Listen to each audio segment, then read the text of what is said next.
Sophia Lynn always thought she was my sugar daddy, even though I never spent her money. After her first love came back, she pushed me into another woman's room. Help your sister close the deal, and your sister will reward you. But when I really started hanging out with that woman, Sophia broke down. I didn't say anything. Who allowed you to change your heart?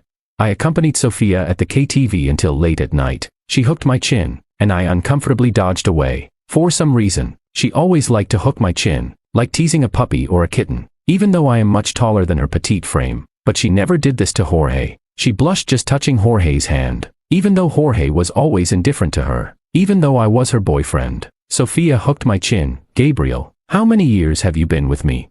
I brushed her hand away. We have been dating for 3 years. Sophia's best friend teased from the side. Oh, the little puppy is angry. Sophia, you should buy him something to cheer him up. Sophia also laughed. What do you want? I shook my head and said nothing. I was tired of explaining. Even though I had been with Sophia for 3 years without taking a penny from her, the card was neatly placed in her drawer. Everything Sophia bought for me, I kept, untouched. Only once, Sophia gave me an album with her childhood drawings, and that album, I kept. I would lie in bed and look at it when I had nothing to do, but Sophia still thought of me as the little puppy she kept by her side, not her boyfriend. She snuggled into my arms like a kitten, finding a comfortable position, drawing circles on my chest with her hand. Do you know, Jorge is back. I froze for a moment. Jorge, Sophia's first love. Sophia even called his name when we were together. Since she called the wrong name, I never stayed at her place again. Today was the first time seeing her in half a month. She rubbed her face against me like a kitten. Gabriel, this time Jorge and I must have a result. My hand stiffened, still holding Sophia. My throat dry. Stomach acid surged up, burning my heart. It took me a while to recover. Then I coughed dryly. So, what do you mean? Sophia handed me a card and rubbed against me again. Gabriel, we might be at the end. I looked at the card and said nothing. I gave my all to Sophia for these 3 years. Even though everyone thought I was after her money, I never explained. I ran to embrace her in the rain because she was afraid of thunder. I took a plane to get a handful of snow for her in a snowstorm because she said she wanted to see snow. But I later found out that it snowed heavily in the city where Jorge was that day. What she wanted to see was not the snow I brought back. I worried about her stomach problems, her drinking habits, and her work pressure. I took care of her, exhausted myself, even angered my father, making him think I was too caught up in romance. But I still couldn't compare to Jorge. Couldn't compare to Jorge. A simple statement. My stomach hurt. I swallowed and raised the whiskey in front of me, tilting my head back to drink it down. My stomach hurt even more, but the pain made me feel a little better. I raised my hand and pushed Sophia away. All right. I smiled at Sophia. As you wish. Sophia blinked, seemingly not expecting me to agree so readily. Gabriel, I'll help you find a job. I shook my head and refused, standing up and patting my clothes. No need. Sophia, all the things you gave me in these 3 years, whether it's the card, the watch, or the limited edition sneakers, I've put them all in the safe. The password is your birthday. I turned to leave. Sophia grabbed the corner of my shirt. Gabriel, wait. Her delicate face looked up at me. You don't seem to be upset about the breakup. I said nothing and turned to leave. As I was about to walk out of the private room, Sophia caught up, holding her phone. No one was singing now. The room was quiet, and I could even hear Jorge's voice on the other end of the phone. Make him go to the room, and then I'll believe you two have no lingering feelings. Sophia hung up the phone, her face expressionless, her beautiful fox-like eyes slightly narrowed, a sign of her anger. She pointed to my chest. Gabriel, I'll ask you one more time. Why did you agree to the breakup so quietly? Aren't you upset? I lowered my head and laughed. Isn't it you who wanted to break up? I'm following your wish. Why is it suddenly wrong? Sophia narrowed her eyes again. After a while, she smiled. Fine. Very fine. She took out a card and threw it at me. This is the key card to a room upstairs. There's a woman inside. I need you to make her happy. So my negotiation tomorrow goes smoothly. Do it well, and I'll give you a substantial breakup fee. Otherwise, you get nothing. Her fingers slid across my face. Her lips curled up, but her eyes were icy. My stomach hurt again, and my heart ached too. I grabbed her wrist. Sophia, what do you take me for? Sophia smiled at me. A big toy. If it feels good, why not let my friends use it too? I looked at Sophia for a long time. This was the woman I had loved for so long. Even her best friend felt it was inappropriate and stood up to stop her. Enough. If you're breaking up, do it properly. But Sophia stubbornly handed me the key card. Going or not? I took a deep breath, feeling desolate inside. I looked down at the card for a long time and then smiled. Going. I took the card and turned to leave. Sophia called after me. Gabriel, you. I stopped, waiting for her to say something, but she ultimately said nothing. Not a single word. I sighed bitterly. Just this one last time, as she wished, then I would sever all ties and never look back. I took the elevator upstairs and ran into the hotel manager. Seeing me, he quickly made way. Gab is here. Is there something Chairman Chi wants to convey? I shook my head. Personal matter. Yes. The card Sophia gave me was for our family hotel, including Sophia. Everyone was an executive in our family group. It's just that I hadn't joined the group yet, so most people didn't know. I didn't tell Sophia because I feared the disparity in status would taint our love. I even knew that the room was occupied by one of our group's major clients because Sophia's negotiation rights were secured by my father and me. I took a deep breath and opened the door. The room was dark, with only a dim floor lamp by the sofa. A slender figure was resting on the sofa, with naturally curly hair draped over her chest, wearing a beige cashmere long dress that looked comfortable and fitting. This must be the major client, Diana. Hearing the door open, she opened her eyes, her long, upward slanting eyelids staring at me without blinking. After a while, she smiled. That's Sophia, really willing to go all out. She stood up and stretched. I just mentioned casually that she had a little boy toy, and she took it seriously. I lowered my gaze. I'm just looking around. If it was a casual mention, I'll leave. Angry as I was, I didn't want to degrade myself. Diana raised her eyebrows. She didn't force you, did she? Then I can't let you in. I said nothing. Diana frowned. So she did. That's not okay. I don't do such things. You should go back. I nodded and turned to leave. At home, I locked myself in for 3 days. 3 days later, my dad dragged me out, saying he wanted to take me to dinner to build connections for my future business endeavors. When we entered the private room, I immediately saw a familiar figure at the table, Diana. Seeing me, she raised her eyebrows. Her cherry lips moved, but she said nothing. She just smiled meaningfully. I knew she was mocking me, but I had to pretend not to notice and warmly greeted her. No matter how upset I was, I still had to deal with business clients. Diana raised her glass to me. Mr. Chi, to you. There aren't many pure-hearted young men like you these days. She smiled with narrowed eyes, clearly mocking my naivety. I also knew that in our circle, the guys often dated models or socialites, always being the ones to break it off, never the other way around. I was the odd one, trying to be someone's boy toy and failing. I bitterly smiled, raised my glass, and drank it all. Chairman Chen is always right. I refilled my glass and toasted Diana. Sorry to have embarrassed myself. The alcohol burned my sorrow, too harsh, making my eyes water. My dad, who always spoiled me, quickly patted my back. Look at you. Drink slowly. Don't let Chairman Chen laugh at you. I coughed and wiped my eyes, smiling. Yeah, I guess I'm quite the joke. I nodded to Diana. Sorry for the laugh. Diana stared at my red eyes for a moment, then nodded without a word. For the rest of the night, she didn't toast me again, but her gaze was much gentler. After dinner, my dad asked me to take Diana back to the hotel. We sat in silence in the car, Diana looking out the window the entire way. As we neared the hotel, she turned to look at me. I'm sorry. I was puzzled. Sorry for what? You didn't do anything. Diana shook her head. I was mocking you in my mind, but then I realized I was mocking your pain. I shouldn't mock someone in pain. I'm sorry. I lowered my gaze and shook my head. No need to apologize. I deserve it. As the car pulled up to the hotel entrance, I got out and opened the door for Diana. I won't accompany you upstairs. But Diana looked at me and said, don't you want to have another drink? She smiled and narrowed her pretty, almond-shaped eyes. I brought whiskey. I hesitated. It's quite late now. She was a major client, and I didn't want to refuse directly. Besides, she was the one in danger, inviting me upstairs. Diana laughed again. I'm not afraid of you. So why are you afraid of me? Though she was smiling, there was a serious look in her eyes. I've been hurt too. We're just two wounded souls. I was touched by the flash of pain in her eyes. If there were a mirror now, my eyes would probably show the same sorrow. I closed the car door, then I'd be honored. These past few days, every time I closed my eyes, I dreamed of Sophia's cold eyes, the room card she threw at me, and her with Jorge. I felt like I couldn't take it anymore. I really needed a drink to help me forget the outcome of my 3 years of sincere love. I walked into the lobby with Diana. The lobby manager respectfully approached us, about to speak, but a shocked voice interrupted him. Gabriel. My body tensed. It was Sophia's voice. She sounded surprised, more so, angry. What are you doing here? I turned and saw Sophia, coming out of the hotel restaurant with a few clients, narrowing her eyes at me. She looked at me and then at Diana beside me, forcing a smile. Chairman Chen, seems my recommendation suits your taste. Diana, smiling, linked her arm through mine and nodded at Sophia. I quite like him. I was stunned by Diana's actions. So was Sophia, her face turning pale, her voice unsteady. Chairman Chen, could I borrow Gabriel for a minute? I suddenly remembered I have something to ask him. Diana looked at me, seeing that I didn't refuse, shrugged. Just 2 minutes. We are in a hurry to go upstairs. Sophia bit her lip and beckoned me. I didn't move. Sophia gritted her teeth. Gabriel, could you come here?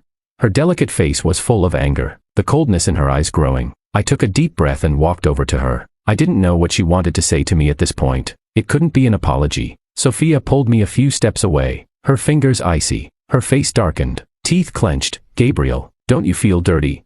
I was stunned. I could accept anything she said, but calling me dirty, I couldn't accept. How am I dirty? I pursed my lips and asked her. Sophia's eyes burned with cold fire. I thought you wouldn't really go upstairs. Did you really go?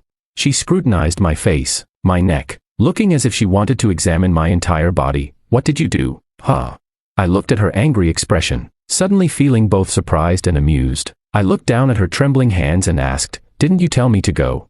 Sophia, I was just following your orders. I was angry at you. I was just angry. The fire in Sophia's eyes burned brighter, reddening her eyes. How was I to know you would really go and sleep with someone else? Gabriel, don't you have any shame? Sophia, an executive, usually hid her emotions. She always treated me with indifference, often teasing me more than anything else. But in this moment, her eyes were red, lips trembling with anger, like a child whose favorite toy was taken away. It added a touch of reality, a touch of the genuine Sophia from her childhood. I closed my eyes and sighed. Sophia, I have to go. We are done. I turned and walked back to Diana, letting her take my arm as we got in the elevator. Behind me, Sophia's voice, low and furious, called out, Gabriel. I paused for a moment, but then walked on without looking back. Diana and I drank a lot of alcohol. I didn't speak, and she didn't speak either. We just silently poured drinks, silently toasted, and silently drank. I looked out the window, thinking about the past 3 years. She looked out the window too, lost in her own thoughts. After a long time, a hint of tears appeared in her eyes, and she smiled at me. Why are there so many people in this world who don't know how to cherish what they have? She smiled bitterly. They trample on others' genuine feelings. Don't they feel any sadness? I shook my head and drank another glass. Diana turned her head to look at the city lights outside, the tears in her eyes forming a single drop that rolled down her face. We drank for 5 hours, from evening until the early morning. Drunk, I carried the sleeping Diana to bed, covered her with a blanket, and staggered downstairs. As I reached the lobby, I heard a voice calling me, Gabriel. I turned and saw Sophia, curled up on the lobby sofa, wrapped in a shawl, her hair messy, her makeup smudged. She called to me with red eyes, Gabriel, I've been waiting for you all night. Why did you just come down now? She walked towards me. I've thought about it carefully. You're not that kind of person. Nothing happened between you and her, right? I rubbed my temples, unable to speak. The headache from the alcohol was splitting, accompanied by the pain in my heart. Sophia was staring at me, seemingly unwilling to give up without an answer. I suddenly felt like laughing. In the past, it was always me waiting for her sleepless nights, waiting for her to say she was working overtime. But the office building was dark, and in her best friend's social media, Jorge was toasting Sophia with a smile. Once, twice, again and again, until I lost hope. And now she waited all night for me. Why not earlier? I laughed. Sophia, does this still concern you? Is there any need for explanations between us? Sophia hesitated, seemingly searching for a reason, and after a moment, she said, you owe me money, so why can't I ask? I pressed my temples, feeling disappointment once again. Disappointment piled high enough becomes despair. I had despaired of Sophia. I held my forehead, suppressing the headache. Sophia, if you cared about me at all, you would have realized that in these 3 years, I haven't spent a penny of your money. I haven't touched your card. But Sophia didn't believe it. Then what about your clothes, your watch, your bag? Those are my own money, I interrupted, losing all patience. Sophia, everyone around you flatters you for money, so you think everyone is like that. But I'm not. I told her word by word, I'm different from them. Sophia bit her lip. Gabriel, how about we talk again? I shook my head. Talk about what? Sophia. I decided to tear open the old wound and make it clear. Shall we talk about how every time Jorge calls, you push me away to find him? Or how every time Jorge returns, you work overtime endlessly, even though the office is dark, and even the security is asleep? Or how, at Jorge's word, you wouldn't even give me the mercy of a proper breakup, pushing me into another woman's room like a toy? Even if it was in the past, even if I had let go, I still trembled all over. Those memories turned into steel needles, piercing my heart, making it hard to breathe. I took a deep breath and asked Sophia, so, what do you want to talk about? I pulled out a mocking smile. Or have you decided to leave Jorge and want me back? Sophia was silent. She suddenly started crying. Gabriel. She covered her face. I can't do it. I've waited for him too long. I closed my eyes. The pain in my heart tore at my insides. I heard my own voice. Indifferent and distant. Fine. Then just leave me alone. Okay. Don't care who I drink with. Whose room I enter. Whose bed I sleep in. From now on, it has nothing to do with you. Sophia sobbed quietly. I turned and walked towards the door. The cold early morning wind was piercing, sobering me up and blowing away the last bit of reluctance. When I got home, I drunkenly searched through my bedroom. After searching for a long time, I found an album. It was the only thing of Sophia's that I had kept. Sophia used to draw beautifully when she was a child, and the album was filled with vivid drawings of two children, a pretty and lively little girl, and a silent little boy. The little girl held the little boy's hand wherever they went, never letting go. Even when they were bullied by older kids, they held hands and refused to separate. The pages of the album had turned yellow, and many pencil lines were blurred, but I still treasured it,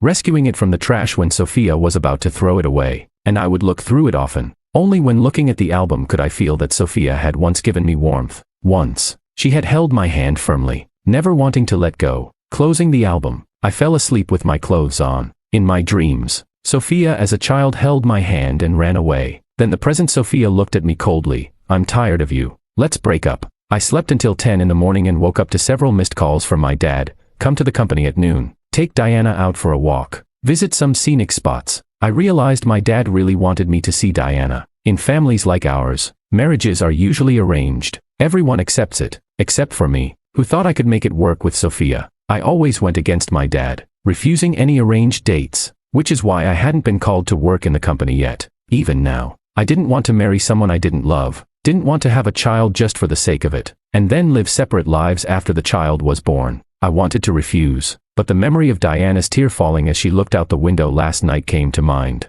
That tear fell silently onto the carpet, with Diana's face expressionless, but as the night passed over her almond-shaped eyes, I saw a hint of sorrow. That hint of sorrow made it impossible for me to refuse. So, at noon, I drove to the company. I waited in the lobby, scrolling through my phone for Diana to come down. As I was scrolling, a pair of beige high heels appeared in my view. Thinking Diana had arrived, I smiled and looked up. I've been waiting for you. But when I looked up, it was Sophia. She was dressed in a professional suit with light makeup, but the dark circles under her eyes couldn't be hidden, making her beautiful face look exhausted. She looked at me quietly. Gabriel, you came to find me, right?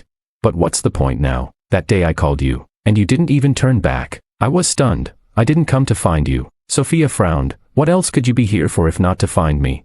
I'm waiting for someone. As soon as I said that, someone tugged at my sleeve. Then that person linked their arm through mine, smiling. Shall we go? Turning my head, I saw it was Diana. Today, she was dressed in denim, her hair in 2 braids, looking much more lively than the last 2 times I had seen her. She tilted her head and smiled at me. Aren't you here to take me out? Looking at her smooth forehead and smiling dimples, I suddenly felt the warmth of the sun on my back. I nodded. Let's go. I'll take you to the wetland park first, and then we can go hiking. As Diana and I walked out together, I didn't even notice her holding my arm. But behind us, Sophia shouted, Gabriel, come back. I didn't stop. Sophia's voice was tearful. Come back. Look at me.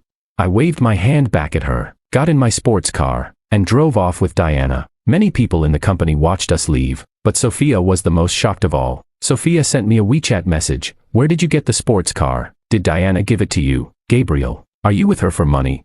After a while, she sent another. Gabriel, you're not that kind of person, right? Diana's circle is different from ours. She's just playing with you. I replied. Weren't you just playing too? Sophia didn't respond. Diana took my phone. We're out to have fun, so let's really enjoy it. Why the long face? She looked out the window. There's no sadness that alcohol can't solve. If one drink doesn't work, have 2. I remembered her tear and couldn't help my curiosity. Chairman Chin Jr., it sounds like you have some unresolved past as well. Diana turned her gaze back and smiled at me. She looked at the view of the wetland park and said calmly, my ex-boyfriend didn't know about my family background at first and claimed he loved me deeply. Later, after I took over the family business and refused his unreasonable demands, he hired people to kidnap me, hoping to make a big profit. Then he planned to kill me. I was stunned. After a while, I apologized. Sorry, I shouldn't have asked. Diana shook her head. It's okay. It's all in the past. She tucked a strand of loose hair behind her ear, but during that time, I relied on alcohol to get through. That's why I suggested you drink. I know how painful it is to have your sincere feelings betrayed. She spoke lightly, but I suddenly remembered that Diana was only 26 years old, forced to take on a huge responsibility after her father had a stroke. To be kidnapped by a lover at that time must have been devastating. I hesitated, then patted her shoulder. It's all in the past. I took Diana around to different places, and during a break, I checked my phone and saw Sophia's best friend's post on social media. Sophie is engaged to her love. The picture showed Sophia in the company lobby, reaching out to accept a bouquet of roses from Jorge, a ring on her finger. Sophia's best friend commented on her own post, "Some people have successfully missed their last chance to make amends." I looked at the picture of Sophia and Jorge embracing, feeling nothing particular. It was like finally having a sharp blade fall after being suspended above my head for so long. I actually felt relieved. I put down my phone and took Diana hiking, eating, and watching a movie. When I dropped Diana off, it was already 10 o'clock. On my way home, I received a call. It was Sophia, clearly drunk. "Gabriel, didn't you see the post? Why didn't you react?" I laughed. "What kind of reaction do you want? Do you want me to congratulate you and send a gift?" Sophia paused, her voice hoarse. "Gabriel, you're not happy, are you?" She said, "If you're unhappy, just say the word, and I will." She didn't finish the sentence. I lowered my eyes, mocking. "And what? It's not like you're going to refuse Jorge, right?" Sophia hesitated, then hesitated again. I laughed out loud. "Sophia, if you want my blessing, then you have it. I wish you and Jorge a lifetime of happiness. Don't be conflicted anymore. You can't let him go." Sophia was silent. After a while, just as I was about to hang up, she said, "I thought I couldn't let go, but now I'm not sure. Gabriel, I don't know how to choose. When I see you with Diana, it's like there's a fire burning in my heart." I hung up the phone without another word. Disappointment can be recovered from, but despair cannot. My dad was pleased to see that I was no longer moving out or lowering myself for some inexplicable female employee. He encouraged me to start working at the company soon. He suggested I begin by collaborating with Diana. In the meantime, Sophia sent me a message. "Gabriel, I regret it. I ignored her and blocked her on every platform: phone, WeChat, Weibo, QQ, Douyin, and Xiaohongshu. I wanted her completely out of my life." Sophia's best friend cursed me on social media, blaming me for driving Sophia crazy. Later, even Jorge called me. "Gabriel, you play hard to get very well, but you're just a toy. Sophia will never care about you." After hanging up, I looked at the custom suit my dad had made for me and fell into deep thought. I wondered if Jorge knew that his new boss, arriving tomorrow, was named Gabriel. The next day's department meeting included the cooperation department. Jorge and Sophia, both managers, were waiting in the conference room, eagerly awaiting the entrance of the old chairman's son. They were all smiles, waiting for the door to open, and then I walked in. Sophia stood up first. "Gabriel, why are you here?" Before she could finish, the assistant introduced me respectfully. "This is the son of Chairman Chi. You can just call him Gab from now on. Work well with him and perform excellently." Sophia froze. I watched her face turn pale. "Gabriel, you are..." No wonder she didn't know. I never came to the company or mentioned my background, being so obedient and easy to please. Who would have thought I was my dad's only son?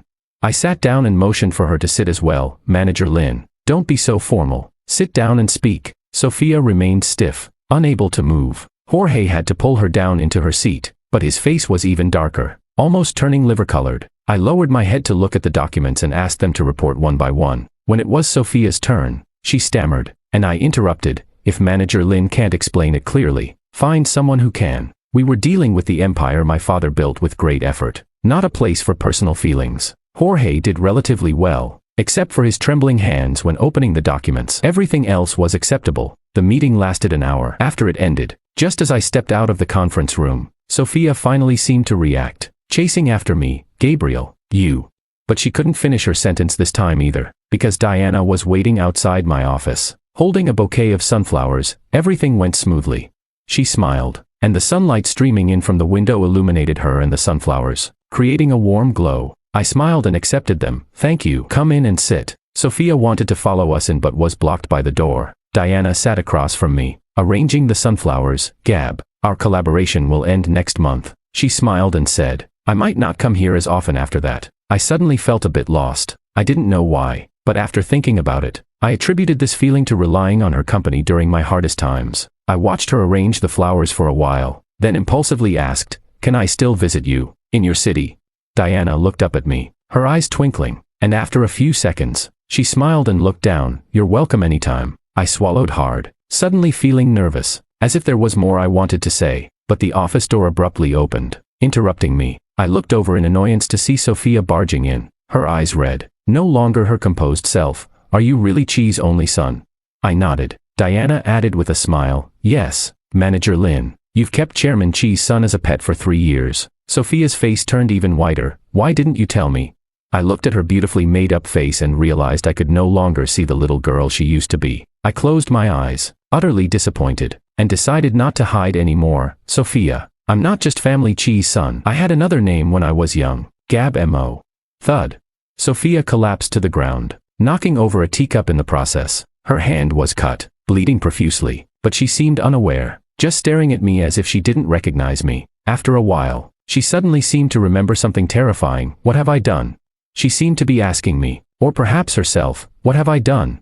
When I was a child, my dad was a second-generation wealthy individual, carrying my grandfather's surname, Mo. However, my grandfather became addicted to gambling, squandered the family fortune, and abandoned my grandmother and our family, disappearing without a trace. We fell into poverty, living in the slums, working desperately to pay off debts. I went from being the wealthiest kid in school to the most pitiable, naturally becoming a target for bullying. At that time, there was also a girl named Sophia at school with a disabled father and a mentally ill mother. She too was a target for bullies. The first time I was bullied, Sophia appeared out of nowhere, grabbed me, and we ran like the wind. She knew the terrain well and had tricky moves that made it impossible for others to catch us. That was how I met her for the first time. In the days that followed, Sophia and I huddled together for warmth. We got beaten together, fought back together, had our meager lunches stolen together, went hungry together, and begged for food from the small shops together. Later, my dad moved us to another city to start anew, transferring me to a different school. Sophia and I didn't want to be separated and even ran away from home. My dad had to call the police to find us. When we had to part,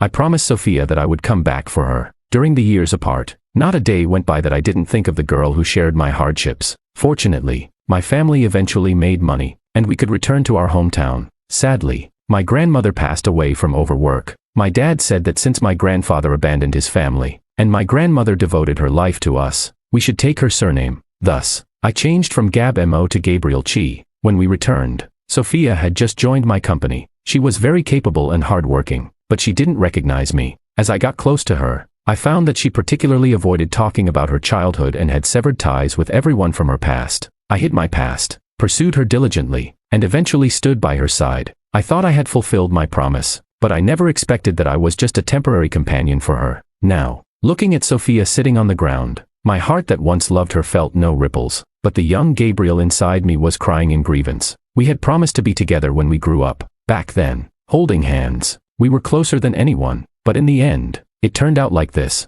I called for iodine and band-aids, squatted down, and tended to Sophia's wound, applying iodine and a band-aid. I smiled at her. I once thought we would truly fulfill our promise and be together. Tears flowed from Sophia's eyes, her lips trembling, unable to speak, only whimpering, soft and pained. But somehow, we've reached this point. I helped her up and stood. "Sophia, we can't go any further. This is the end." Tears streamed down Sophia's face. Her beautiful eyes were filled with pain and pleading. After a long while, she finally managed to speak, trembling. "If I had known it was you, I would never have treated you that way. It's too late." I opened the office door. "Sophia, the best time has passed. Now we've reached a dead end." Sophia stood at my office door for a long time that day, crying until she broke down. Eventually, she drew my dad's attention. When my dad came down, I was handing Sophia an album. "This is the only thing I kept from everything you gave me. Now that I think about it, there's no need to keep it anymore. We both need to move forward." Sophia's trembling hands opened the album, looking at the childish drawings of two kids, one getting beaten, the other crying in pain,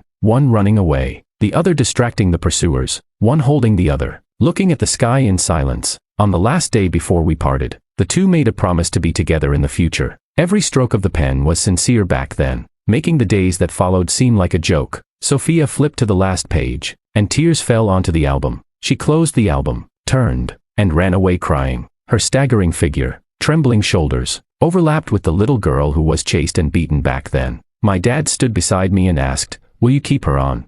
I hesitated for a moment. "If her performance is good, keep her. If not, let her go." In my heart, I believed in Sophia, the girl who struggled out of the slums, who drastically changed her personality and severed her past, deserved her position. She just didn't keep our childhood promise. But it's okay. It's all in the past. I turned to Diana. I'll be going to your place for a business trip this month. Will you welcome me? Diana looked at me quietly. After a while, she handed me a sunflower. Welcome. Jorge resigned. Even if he hadn't, he couldn't face me day after day, taking my orders. However, Sophia had helped him a lot in his career, and after resigning, he struggled to find a suitable job, feeling very frustrated and wanting to return. But I don't go back to the past, nor do I accept others treating me as a fallback. Career and love are the same. After that day, Sophia took a leave of absence. She hadn't taken a vacation in years and now took a full month off. A month later, she was waiting for me downstairs at the company. She had lost a lot of weight. Her hair had grown out and was untrimmed, and her professional attire was replaced by casual clothes. Still the matching couple style I had bought. Seeing me, she burst into tears without saying a word. Gabriel, this past month, I've visited every temple I could, praying for time to reverse. She smiled bitterly. I know it's nonsense, but I couldn't help it. What if there's really a God who hears me? If time could reverse, I'd never treat you this way. I looked at my watch. Sophia, I have to pick someone up for dinner, so let's keep it short. Also, we're very busy with work lately. I suggest not taking leave unless it's for health or family reasons. Sophia was stunned. After a while, she smiled bitterly. So, I have no chance, right?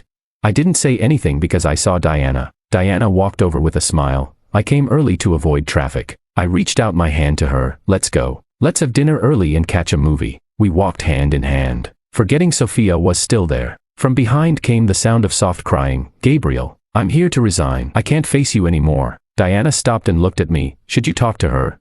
I shook my head. No need. I turned back to Sophia and smiled sincerely. Like when we were kids. Sophia, I agree. I wish you all the best. Turning around, I walked away with Diana. The crying behind us grew louder, eventually turning into wails of regret. But I couldn't look back. There was still a long road ahead for Diana and me to walk together. I held Diana's hand tightly, and she gently squeezed mine in return. This time, neither of us would let go. Sophia's story. Chapter 1. I don't like it when people bring up my childhood. It was the most shameful, unbearable period of my life. I later worked like crazy, studied like crazy, all to shake off the shadow of my childhood, that shadow of being laughed at and bullied. But the one thing I could never shake off was the smile of a boy. His smile was so sincere. Chapter 2. Gab and I gradually became inseparable, going everywhere together. His childish voice solemnly promised me, when I grow up, I'll work hard to make money and marry you. Back then, we believed that marriage was the guarantee of never being separated. I matured earlier than he did. I knew it wasn't realistic. Kids like us couldn't afford to like each other. Otherwise, we'd drag each other into hell. But somehow, I still nodded. Okay, I'll wait for you. Even now, when I look back, I don't know why I nodded. Later, Gab had to transfer to another city. He hugged me and cried. I usually followed the principle of avoiding trouble, but that day, something clouded my judgment. Why don't you run away from home? We can survive by picking up trash. Gab nodded heavily and we ran to the outskirts, holding hands, walking. We were so naive back then, thinking that our efforts alone could sustain us. But less than a day later, Gab was found by the police. No one came looking for me because my parents hadn't even reported me missing. When the police brought us back and we had to part, Gab cried his heart out, hugging me tightly. Sophia, wait for me. I'll definitely come back for you. By then, I knew that adults often didn't keep their word, let alone children. But when Gab said that, for some reason, I believed him. I didn't cry, but I nodded very seriously. I'll wait for you. Chapter 3. 10 years passed. My father, disabled but a compulsive gambler, would sell family belongings when he lost. Finally, he pinned his hopes on me. If you sleep with the dealer for a night, our lives will turn around. He even brought the dealer home to inspect me. But that day my mother had an episode, wielding a kitchen knife. When my mother was lucid, she loved me. She hugged me and said, "Go, never come back." I took my documents and fled. My mother set our dilapidated home on fire. From then on, I had no home. Chapter 4. I worked desperately hard and got a job at Chi Corporation. Everyone at work knew not to mess with me. I was ruthless with anyone who blocked my path. I had no choice. This instinct was ingrained in me from my childhood experiences. Former classmates heard about my success and tried to cozy up to me, but they didn't realize how vehemently I rejected my past. Anyone who mentioned knowing the old me was immediately cut off without hesitation. That was my shame, my pain, the festering wound no one was allowed to touch. The simple, innocent Sophia of the past was gone. In her place was the current Sophia, devoid of morals, living only for her own pleasure. I drank heavily, partied wildly, and lived recklessly. I pursued Jorge, someone from an intellectual family with a high education. like chasing an unattainable dream from my childhood. In my childhood dreams, I was a university professor. Even though I knew Jorge was stringing me along, I was like a donkey chasing a carrot, exhausted but unwilling to give up. Other people pursued me too, including wealthy individuals, but I couldn't stand rich people. Every detail of their extravagance painfully pricked my childhood self-esteem. Crushed into the dust, they didn't know what it meant to lack money, and I didn't know what money was. The deep-seated inferiority complex was impossible to change, so I was strung along by Jorge, wasting my youth, living in a twisted, purposeless state of inferiority, until one day, at a nightclub, an incredibly handsome boy approached me. He didn't seem good at flirting in a club, awkwardly downing drink after drink, thinking it would impress me. I despised such naivety, not liking this kind of rookie, but that night, I kept him. It wasn't his drinking that moved me. I just saw a familiar shadow in him, a shadow buried deep in my mind, along with my sordid past, a forbidden area no one was allowed to touch. I assumed he was a nightclub salesman. When I took him home, he overheard my drunken phone call with my best friend, cursing those wealthy second-generation rich kids with the harshest words. Then I cursed my former classmates for shamelessly trying to get close to me. I saw him stiffen in the passenger seat. I thought I had scared him, so I laughed and patted his head. "Don't worry, I'm not like this in bed." He forced a smile, falling into deep thought. Chapter 5. He told me his name was Gabriel Chi, and that he had no money and no job. Our boss also had the last name Chi, so I joked, "Go check the family tree. Maybe you're distant relatives and can get some help." Gabriel laughed awkwardly. Gabriel was good-looking with a great body, and soon enough, I wanted to move in with him. Gabriel was genuinely kind-hearted. I gave him cards, bought him things, showered him with luxury goods, but he never became materialistic. I even thought he had the potential to be a monk, so calm and unworldly, yet he was so dedicated to me. Even though everyone said I was just playing with him, he was still earnest about our relationship. For 3 years, people aren't plants, who can be without feelings. Every night I woke up screaming from nightmares about the past. I clung to him. Every time I drank to the point of pain, crying for my mom, Gabriel would rush to me, saying he'd love me in place of my mom. Every time I was consumed with jealousy towards the rich, Gabriel would silently listen to my ugliest thoughts, quietly patting my back. 3 years went by, and I told everyone I was just having fun, but deep down, I knew it wasn't true. I had developed feelings for him too. I even thought about making Gabriel an administrator or something and then marrying him. But just in the 3rd year, when I decided to settle down, Jorge came back. When I welcomed Jorge back, I didn't invite Gabriel, but Jorge still saw Gabriel's photo from my best friend and sneered, "He's quite good-looking." I smiled and said nothing. Within days, Jorge requested a transfer back to headquarters, working closely with me, asking for my help with his work. I agreed. Jorge was pleased and jokingly said, "Kick that poor boy out. It's time to settle down." I frowned at the term poor boy. I didn't like anyone being described as poor. I especially didn't like Gabriel being described that way. But this was Jorge. Marrying him would allow me to integrate into an intellectual family, and my children could become university professors in the future. The misery and inferiority of my childhood had long twisted into a bloodthirsty beast in my heart, sharp and fierce, devouring all my feelings and conscience. I wanted to completely erase the imprint of my past and become a new person, a Sophia who annihilates the past. Chapter 6. Those few days, I couldn't look at Gabriel. I didn't even dare to speak much. Gabriel thought I was under too much pressure and even wanted to buy a cat to relieve my stress. He made soup for me, invited me to go hiking. Being cautious and caring, I thought, and decided I had to get drunk to talk to Gabriel. I called my best friend and Gabriel to sing karaoke, drinking recklessly. Whiskey stung my nose, making me cough and tear up. When I got drunk, I lay in Gabriel's arms and laughed. "We're done." I think my years of harsh self-training paid off. I had become an emotionless creature with only goals. I said it just like that, watching Gabriel's eyes go from bright to dull under the lights of the private room.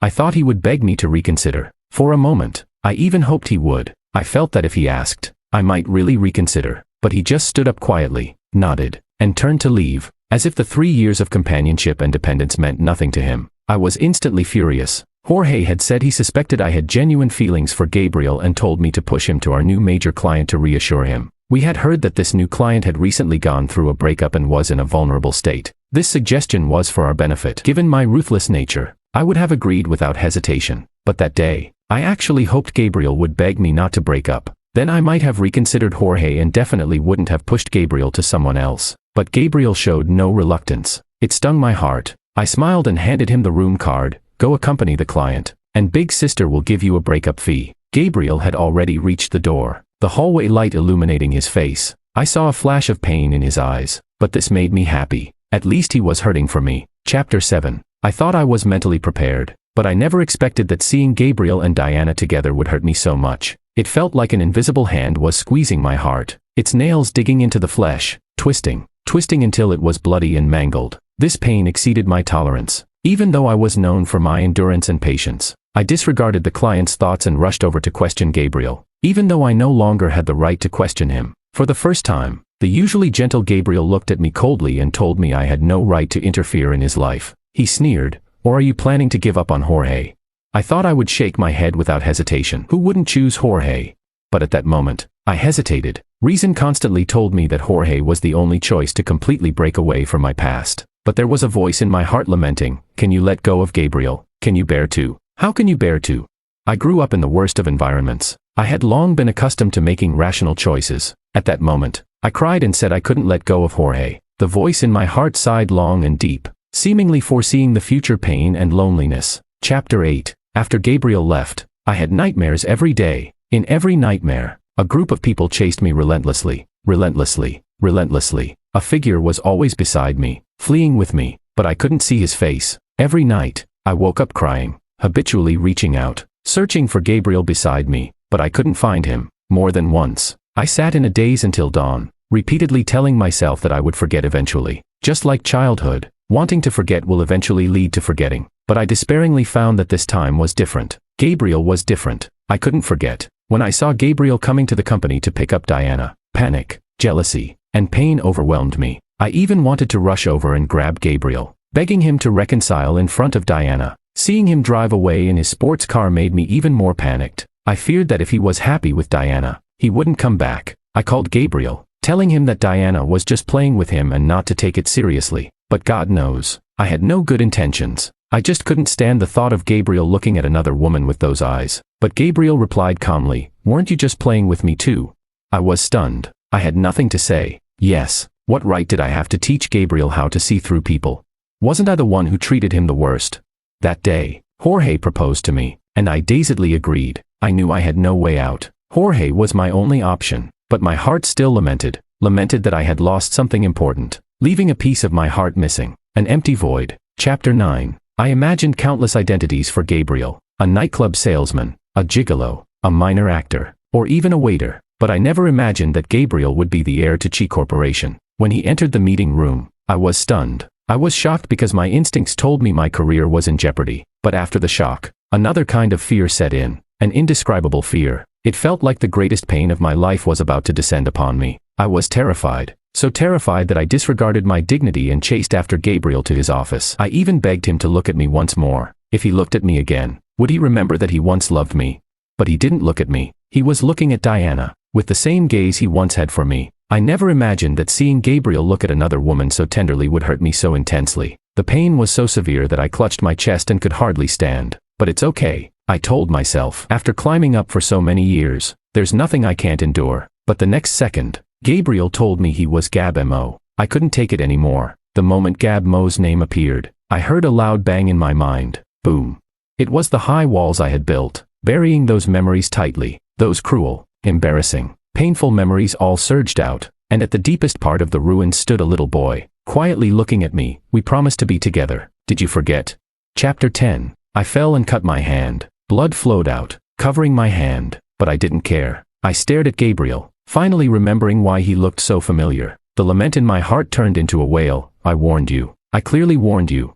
Tears unknowingly covered my face. The pain was so intense that I couldn't stand. My childhood support, my teenage hope, the only beautiful memory in my ugly past, the only pure existence. I treated him like a toy, played with him until I was done, and then threw him away. I suddenly remembered that after breaking up with Gabriel, I found all the cards in the drawer and all the gifts in the closet, but the only thing missing was my sketchbook. The sketchbook I told him to throw away, which he picked up like a treasure and kept carefully. That sketchbook contained the warm details of our childhood, and now, Gabriel had returned that precious sketchbook to me, severing our last connection. I covered my face, sobbing uncontrollably. Gabriel applied iodine and bandaged my wound. He sighed, "Sophia, we've really reached the end." I seemed to hear him sighing too. During all those days I waited. If you had turned back even once, we wouldn't be here now. Suddenly, I had no strength left to respond. I had fought for more than 10 years, never giving up easily on anything. As long as I could speak, I could defend myself, but at this moment, I had no strength left. I could fail anyone, but I couldn't fail Gab Mo. This was the thing that broke me the most. It drained all my strength. Chapter 11. Later, I took a month's leave. I visited temples, praying for a chance to turn back time. This seemed to be my only solace to keep living. But after a month, time still marched forward. My despair grew day by day, as did my longing for Gabriel. I couldn't resist going to see him. He was impeccably dressed in a suit, smiling, looking very happy. I suddenly realized that it was a happiness I had never seen before, a happiness I had never given him. I knew I should let him go, let him stay this happy, but I still couldn't accept it. I really missed my Mo, my Gabriel, the only person in the world, apart from my mom, who had ever been good to me, and he had been good to me twice. I begged Gabriel to give me another chance, but he interrupted me, smiling as he looked ahead. I turned my head and saw Diana standing there. She was wearing a beige dress, standing in the sunlight, gentle and bright. Her smile pierced me. It was a smile that I, living in the shadows, could never possess. The long-lost inferiority complex surged back. I retreated into the corner, watching Gabriel and Diana walk away hand in hand, savoring the excruciating pain of being consumed by jealousy. At this moment, I understood that I had lost all my chances. It was time for me to exit. I quit my job. I used to be someone who only wanted to climb up, but overnight, I lost my spirit. I broke off my engagement with Jorge. Jorge once asked me, "Is it because I can't find a job now that you look down on me?" I shook my head. No, it's because I looked down on myself. I went back to my alma mater and opened a small convenience store nearby. The store faces the playground, where Gab and I used to sit and watch the stars. Back then, little Gab would point at the sky and say, "Sophie, my Aries is here, and your Scorpio is over there." I didn't know if he was pointing correctly, but I followed along. They're not far apart, which means Aries and Scorpio are good friends and will never be separated. Gab scratched his head and laughed, just like us. We'll never be apart. I watched the stars from the playground while running my small store. To this day, I still can't tell which is Aries and which is Scorpio, but it doesn't matter. As long as they're the stars that Gabriel and I looked at together, as long as I still have those memories. Later, I remained alone for the rest of my life. Gabriel often appeared in the news online. He and Diana got married and had a son and a daughter. His business grew bigger and bigger, and he matured. No longer the shy boy who once courted me. Once, a reporter gossipingly asked him, "Have you only ever loved your wife?" I saw him pause for a second, then smile and nod. Yes. I covered my face and wept. That year, I was 50 years old. That year, I had finally learned to tell Aries from Scorpio, but it was too late. For the rest of my life, I would never see my Gabriel, my boy, again.